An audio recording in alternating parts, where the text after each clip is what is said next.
તો અંબાજી નજીક ધમધમતા ક્વોરી ઉદ્યોગથી આસપાસના સ્થાનિકો ત્રાહિમામ પોકારી ઉઠ્યા છે। દાંતાથી સતલાસના હાઈવે પર ધમધમતા ક્વોરી ઉદ્યોગને કારણે થઈને સતત રસ્તાઓ પર ધૂળની ડમરીઓ ઉડતી રહે છે, જેનાથી વાહન ચાલકો પણ મુશ્કેલીમાં મુકાયા છે। એટલું જ નહીં, હવા પ્રદૂષણને કારણે થઈને આસપાસના ગામોમાં પણ બીમારીઓના કેસ વધી રહ્યા છે।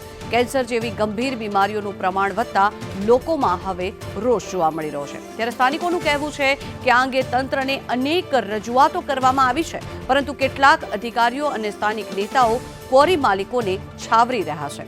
લોકોનો આક્ષેપ છે કે ક્વોરી ઉદ્યોગથી પ્રદૂષણ તો વધી જ રહ્યું છે, પરંતુ સાથે સાથે સતત બ્લિસ્ટિંગના કારણે થઈને ડુંગરો પણ ખોખલા થઈ રહ્યા છે।